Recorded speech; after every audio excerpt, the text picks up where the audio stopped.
નમસ્કાર, હું છું આપના સાથે ઈશા દુબે. આપ જોઈ રહ્યા છો જનસાક્ષી ન્યૂઝ. નજર કરીએ આજના મુખ્ય સમાચારો પર.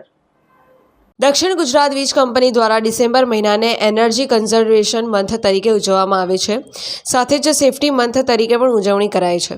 ત્યારે અંકલેશ્વર દક્ષિણ ગુજરાત વીજ કંપની ઇન્ડસ્ટ્રીઝ ડિવિઝન દ્વારા આજરોજ જનજાગૃતિ રેલીનું આયોજન કરવામાં આવ્યું હતું, જેમાં વીજ કંપનીના કર્મચારીઓ જોડાયા હતા. વીજળીનો વપરાશ ઓછો કરી સોલારનો ઉપયોગથી તથા ફાયદા લોકોને સમજાવવામાં આવ્યા હતા.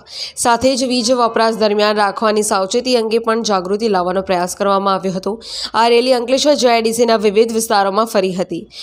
હું VB Patel, in charge executive engineer તરીકે હાલમાં અંકલેશ્વર ઇન્ડસ્ટ્રીયલ ડિવિઝન કચેરી ખાતે ફરજ બજાવું છું. આ ડિસેમ્બર મહિનાને અમે એનર્જી કન્ઝર્વેશન મંથ અને સેફટી મંથ તરીકે ઉજવીએ છીએ. એના ભાગરૂપે અમે આજે એનર્જી કન્ઝર્વેશન અને સેફટી રેલીનું આયોજન કરેલું છે.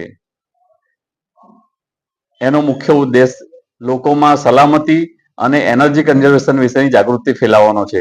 હાલમાં આપણી ભારત સરકાર પણ રિન્યુએબલ એનર્જીને ખૂબ પ્રમોટ કરે છે અને સોલાર એનર્જી માટે ઘરોમાં 78,000 જેટલી સબસિડી આપે છે.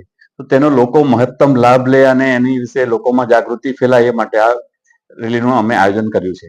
પિન્ટુ મોદી, જનસાક્ષી ન્યૂઝ, અંકલેશ્વર.